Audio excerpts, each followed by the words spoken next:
Today I am discuss about the atoms. Atoms क्या होता है? एटम्स एक स्मॉलेस्ट पार्टिकल होता है। स्मॉलेस्ट पार्टिकल्स हमारे पूरे वर्ल्ड वाइड लेवल पे सबसे ज़्यादा जो होता है वो क्या होता है? एक एटम्स होता है। एटम्स के सब एटॉमिक पार्ट्स भी होते हैं जिनको हम इलेक्ट्रॉन, प्रोटॉन एंड न्यूट्रॉन के नाम से जानते हैं। ठीक है, इलेक्ट्रॉन्स जो होते हैं, प्रोटॉन एंड न्यूट्रॉन, इलेक्ट्रॉन जो होते हैं वो नेगेटिव चार्ज कैरी करते हैं, प्रोटॉन हमारे पॉजिटिव चार्ज कैरी करते हैं, और जो न्यूट्रॉन होता है उस पर जीरो चार्ज होता है। इलेक्ट्रॉन की डिस्कवरी, प्रोटॉन की और न्यूट्रॉन की डिस्कवरी कैसे हुई? सबसे पहले जो हमारे साइंटिस्ट थे थॉमसन, उन्होंने हमें बताया कि जो इलेक्ट्रॉन्स होते हैं वो एक जिस तरीके से वाटरमेलन के अंदर कुछ सीड्स पड़े हुए होते हैं, उन्होंने कहा कि जिस तरीके से सीड्स पड़े हुए एक वाटरमेलन के अंदर होते हैं, तो ये सब तो इलेक्ट्रॉन्स होते हैं, और जो इसका आउटर ईटिंग पार्ट्स होता है वो सारे के सारे प्रोटॉन्स होते हैं। इन्होंने बताया कि जितने नंबर ऑफ इलेक्ट्रॉन्स इसमें प्रेजेंट होंगे उतने नंबर ऑफ प्रोटॉन होंगे। अगर इसमें 10 नंबर ऑफ इलेक्ट्रॉन प्रेजेंट है और 10 ही नंबर इसमें प्रोटॉन प्रेजेंट होंगे, जिससे कि इसकी इलेक्ट्रिकल न्यूट्रलिटी बनी रहेगी। इन्होंने सबसे पहले डिस्कवरी में हमें ये बताया कि एक एटम्स के अंदर सिर्फ इलेक्ट्रॉन एंड प्रोटॉन्स मिलते हैं। प्रोटॉन्स जो होते हैं वो पॉजिटिव चार्ज कैरी करते हैं और इलेक्ट्रॉन जो होते हैं वो नेगेटिव चार्ज कैरी करते हैं। इन्होंने अपनी थ्योरी सबसे पहले एक्सप्लेन करी, और एक्सप्लेन करने के बाद हमें सिर्फ 2 चीज़ों के बारे में बताया, जहाँ पर इन्होंने बोला कि इलेक्ट्रॉन्स होते हैं और प्रोटॉन होते हैं। यहाँ तक इन्होंने न्यूट्रॉन का हमें कोई आइडिया नहीं दिया, ना ही इनकी थ्योरी के अंदर न्यूक्लियस का एक्सप्लेनेशन था। इन्होंने हमें नहीं बताया कि एक एटम्स के साइज के अंदर एक न्यूक्लियस भी प्रेजेंट होता है। नेक्स्ट इसके बाद में रदरफोर्ड साइंटिस्ट थे।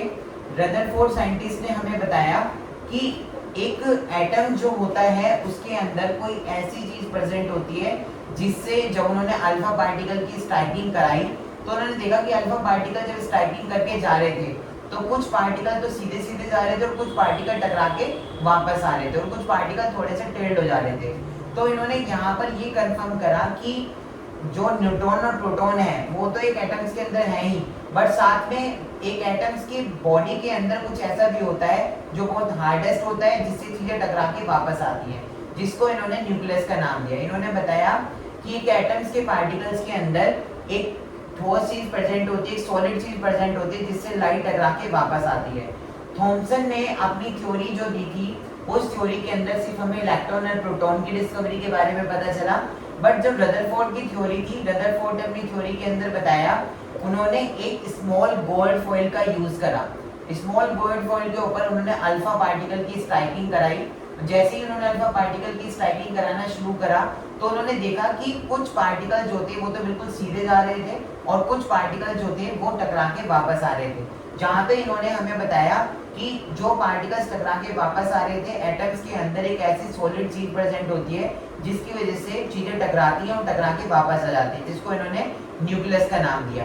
रदरफोर्ड अपनी थ्योरी में इलेक्ट्रॉन्स के बारे में भी बताया।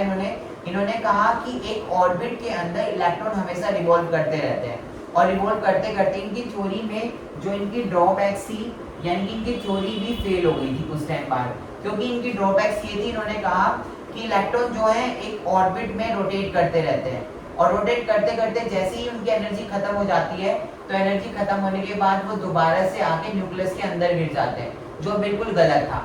इन्होंने कहा कि इलेक्ट्रॉन जो है उनके पास एक पर्टिकुलर ऑर्बिट होता है, उस ऑर्बिट में इलेक्ट्रॉन हमेशा रिवॉल्व करता रहता है।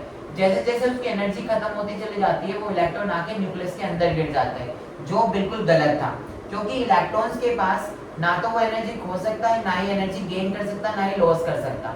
उसके पास एक कांस्टेंट एनर्जी होती है जिस एनर्जी से वो हमेशा इलेक्ट्रॉन के चारों तरफ रोटेट करता रहता है।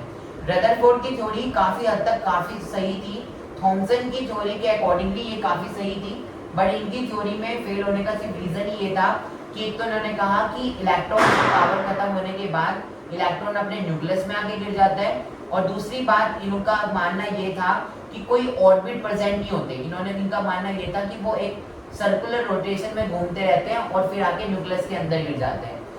न्यूक्लियस पे जो चार्ज कैरी करता है वो पॉजिटिव चार्ज होता है, और जो उसके चारों तरफ रोटेशन करते रहते हैं वो उसके नंबर ऑफ इलेक्ट्रॉन्स होते हैं, क्योंकि इलेक्ट्रॉन जो होता है वो नेगेटिव चार्ज होता है, और जो इलेक्ट्रॉन न्यूक्लियस के ऊपर चार्ज होता है वो पॉजिटिव चार्ज होता है। तो जो पॉजिटिव चार्ज है वो बीच में रहता है न्यूक्लियस के अंदर, और इलेक्ट्रॉन इसके चारों तरफ रोटेशन करता रहता है।